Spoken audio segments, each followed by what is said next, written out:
So here we got mean old Lois, but back and getting deep into another blizzard.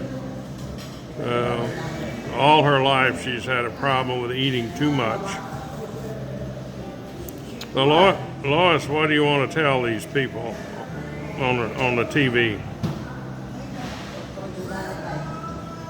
When was that recording? Well, we did one a few months ago, and I thought we'd do a sequel today. And have you had any? Paula Griffey's been a pretty bad person. Has she given you much trouble lately? What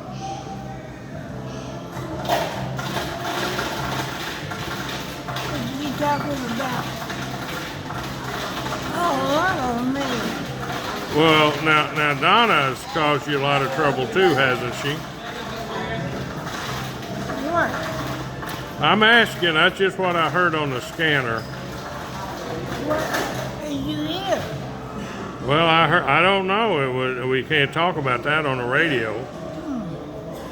All right. Well, I'll quit interrupting your meal. So, but there's Lois grazing away.